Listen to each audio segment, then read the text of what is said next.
Hola, ¿les ha pasado que no saben cómo realizar el análisis de la gráfica de una función?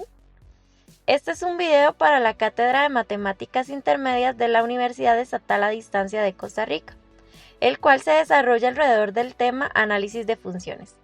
En esta ocasión se usarán herramientas de cálculo para lograr dicho análisis.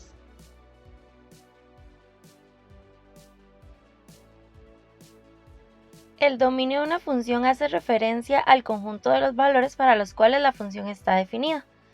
Gráficamente, definir el dominio de la función consiste en determinar los números del eje X en donde hay función. En el caso de nuestra función tenemos que es de tipo racional, por lo tanto el dominio es de la forma R menos el conjunto de las restricciones.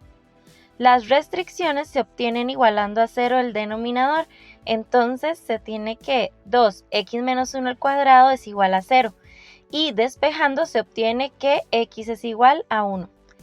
Por lo tanto, el dominio de f corresponde a R menos el conjunto con el 1, lo cual coincide con lo que se observa en la gráfica de la función. La gráfica viene desde menos infinito y se acerca a 1. Ahí se produce un corte y continúa desde 1 hasta más infinito.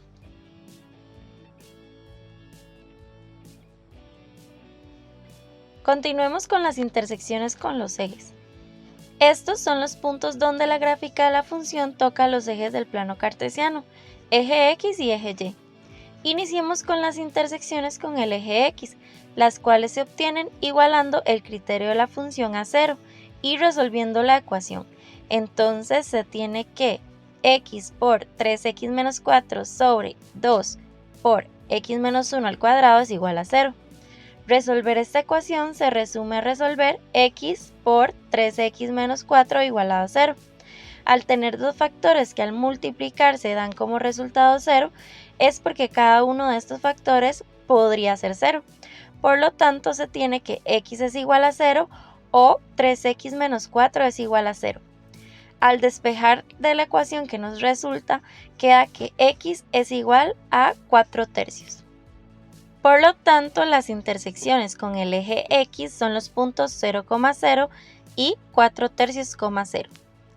Efectivamente, observando la gráfica, se producen dos cortes en eje X, acá que es el punto 0,0 y acá que es el punto 4 tercios, 0, aproximadamente 1,3.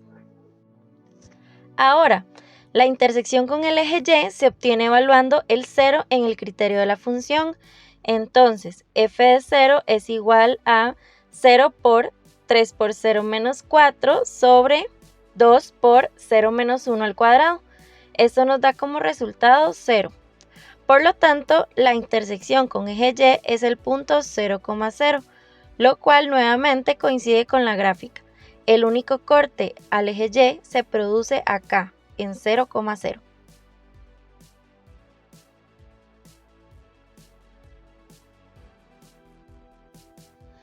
Continuemos con las asíntotas. Las asíntotas son rectas a las que se aproxima continuamente la gráfica de una función. En nuestra gráfica se puede observar dos posibles rectas asíntotas, una vertical en x igual 1 y otra horizontal por algún valor acá, entre 2 y 1 del eje Y. Esto se puede corroborar con el criterio de la función. Para la asíntota vertical se debe calcular el límite de la función cuando x tiende a 1 por la derecha y el límite de la función cuando x tiende a 1 por la izquierda. Cuando estos límites dan como resultado el infinito, ya sea positivo o negativo, es porque existe una asíntota vertical en x igual 1. En nuestro caso, ambos límites deben resultar en menos infinito según la gráfica de la función. Entonces, iniciemos con el límite cuando x tiende a 1 por la derecha de la función. Evaluando este límite en el numerador, tendríamos 3 por 1, que eso nos da 3, menos 4, eso nos da menos 1, y al multiplicarse por 1, nos queda el resultado menos 1 en el numerador. Para el denominador tenemos que números que se acercan a 1 por la derecha son números mayores a 1. Entonces, a la hora de restar 1, tenemos que nos da un número positivo. A la hora de elevar al cuadrado sigue siendo un número positivo y al multiplicar por 2 sigue siendo un número positivo. Por lo tanto, nos da valores positivos en la parte de abajo, que esos valores se acercan a 0. Por último, menos 1 sobre 0, eso tiende a menos infinito. Vamos ahora con el límite de la función cuando x tiende a 1 por la izquierda. Al evaluar este límite tenemos que en el numerador nos va a quedar el mismo resultado que obtuvimos anteriormente, el menos 1. Para el denominador tenemos que números que se acercan a 1 por la izquierda son números menores a 1. Por lo tanto, a la hora de restar 1 nos van a dar números negativos. Pero cuando se eleva al cuadrado, eso se vuelve números positivos. Y al multiplicar por 2, sigue siendo positivo. Por lo tanto, en el denominador obtenemos valores positivos que se acercan a 0. Y entonces, por último, menos 1 sobre 0, eso nos da como resultado menos infinito. Efectivamente, en la gráfica se observa cómo la función se acerca continuamente a la recta x igual 1 por ambos lados, tomando valores cada vez más pequeños, es decir, tomando la dirección hacia menos infinito. Vamos ahora con la asíntota horizontal. Para encontrar la asíntota horizontal de una función se calcula el límite de la función cuando x tiende hacia el infinito negativo y el límite de la función cuando x tiende hacia el infinito positivo. Si ambos límites dan como resultado una constante, la recta asíntota corresponde a la recta que pasa por ese valor en el eje y. En el caso de que estos límites sean infinitos, indica que no habrá asíntotas horizontales. Iniciemos con el cálculo del límite de la función cuando x tiende a más infinito. Observe que este es un límite indeterminado de la forma infinito sobre infinito. Por lo tanto, debemos reescribir el criterio de la función de alguna manera. Para este caso podríamos hacerlo realizando las multiplicaciones en el numerador y en el denominador, obteniendo así el límite cuando x tiende al infinito positivo de 3x al cuadrado menos 4x sobre 2x cuadrado menos 4x más 2. Para calcular este límite podemos factorizar x al cuadrado en el numerador y en el denominador. De esta forma simplificamos y obtenemos el cálculo del límite cuando x tiende a más infinito de 3 menos 4 sobre x sobre 2 menos 4 sobre x más 2 sobre x al cuadrado, dando como resultado 3 medios. Ahora, para el límite cuando x tiende a menos infinito de la función se aplica la misma técnica. Por lo tanto, se resume a calcular el límite cuando x tiende a menos infinito de 3 menos 4 sobre x sobre 2 menos 4 sobre x más 2 sobre x al cuadrado, dándonos como resultado nuevamente 3 medios. Por lo tanto, se confirma que existe una recta asíntota horizontal en y igual 3 medios. Por último, podemos observar que asíntotas oblicuas no hay en este caso, ya que si una función presenta asíntota horizontal no tiene asíntotas oblicuas y viceversa.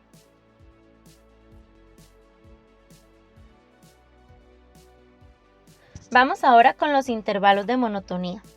Se dice que una función es monótona en un intervalo si conserva un orden dado. Para este caso vamos a manejar tres tipos de monotonía: función creciente, función decreciente y función constante. Gráficamente se pueden obtener indicando dónde la gráfica de la función va subiendo, dónde va bajando y dónde se mantiene plano. Es importante recordar que estos intervalos se obtienen leyendo la gráfica de izquierda a derecha y con valores del eje X. Otra forma de obtener los intervalos de monotonía es analizando el criterio de la primera derivada de la función, el cual nos permite obtener los intervalos dependiendo del signo que va tomando la primera derivada de la función. Para esto es muy útil crear una tabla de signos. Entonces tenemos que la primera derivada de f es igual a 2 menos x sobre x menos 1 a la 3. Ahora se encuentran los ceros de cada expresión. 2 menos x igual a 0 se obtiene que 2 es igual a x. Por otro lado, tenemos que x menos 1 a la 3 es igual a 0. Despejando, tenemos que x menos 1 es igual a 0. Y finalmente que x es igual a 1. Por último, se determina la tabla de signos. Note que la tabla coincide con el comportamiento de la gráfica. Por lo tanto, la función es creciente en el intervalo de 1 hasta 2 correspondiente a este sector. La función es decreciente en los intervalos de menos infinito a 1 y de 2 a más infinito. Podemos observar que en este caso no hay parte constante. Vamos ahora con los máximos y mínimos relativos. Un punto crítico se le llama a un valor del dominio de la función donde existe un cambio de monotonía. Anteriormente se obtuvo esta tabla del análisis de la primera derivada de la función, en donde se puede observar que en x igual 1 y en x igual 2 hay cambios de monotonía. Sin embargo, x igual 1 no pertenece al dominio de la función, por lo tanto, el único punto crítico es x igual 2. Ahora, un máximo o un mínimo relativo se le llama al valor mayor o menor que toma una función en un determinado intervalo. Estos valores se alcanzan en los puntos críticos de la función. Gráficamente se observan como puntos de la función donde hay picos, como acá que hay un máximo relativo. Para obtener un máximo o un mínimo relativo se evalúa el punto crítico en la función. Si la primera derivada de la función cambia de positivo a negativo en el punto crítico, entonces al evaluar se va a obtener un máximo relativo. Y si por el contrario la primera derivada de la función cambia de negativa a positiva en el punto crítico, entonces al evaluar se va a obtener un mínimo relativo. En este caso se tiene que en x igual 2 la primera derivada cambia de positivo a negativo. Por lo tanto, f de 2 es un máximo relativo.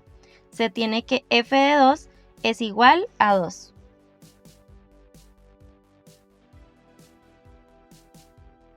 Continuamos con la concavidad de la función. La concavidad de la gráfica de una función hace referencia a la parte que se asemeja a la zona interior de una circunferencia. Cuando esa zona interior queda arriba de la gráfica de la función, se le llama cóncava hacia arriba, como en esta parte. Y cuando esa zona interior queda en la parte de abajo de la gráfica de la función, se le llama cóncava hacia abajo, como en esta parte.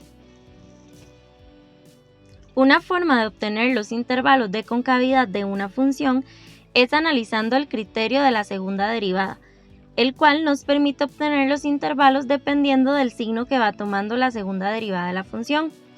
Para esto también es útil crear una tabla de signos. Entonces se tiene que la segunda derivada de f es igual a 2x menos 5 sobre x menos 1 a la 4. Ahora se encuentran los ceros de cada expresión. Entonces 2x menos 5 igual a 0, despejando se obtiene que 2x es igual a 5 y por último x es igual a 5 medios. Por otro lado, x menos 1 a la 4 es igual a 0 y despejando se obtiene que x menos 1 es igual a 0 y por último x es igual a 1. Ahora se determina la tabla de signos de la siguiente manera. Por lo tanto, la función es cóncava hacia arriba en el intervalo de 5 medios hasta más infinito, correspondiente a este sector. La función es cóncava hacia abajo en el intervalo de menos infinito a 1, que corresponde a esta zona de acá, y también en el intervalo de 1 a 5 medios, que corresponde a este sector de acá. Por último, vamos con los puntos de inflexión. Los puntos de inflexión se definen como los puntos de la gráfica donde ocurre un cambio de concavidad, es decir, puntos donde la segunda derivada cambia de signo. En nuestro caso existe un punto de inflexión en x igual 5 medios, correspondiente a un punto por esta zona. Para determinar el punto de inflexión se calcula f de 5 medios, dándonos como resultado 35 sobre 18. Por lo tanto, el punto de inflexión corresponde al punto 5 medios, 35 sobre 18, el cual corresponde a este punto de acá.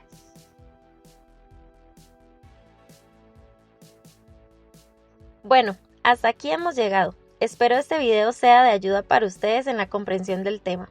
Hasta la próxima.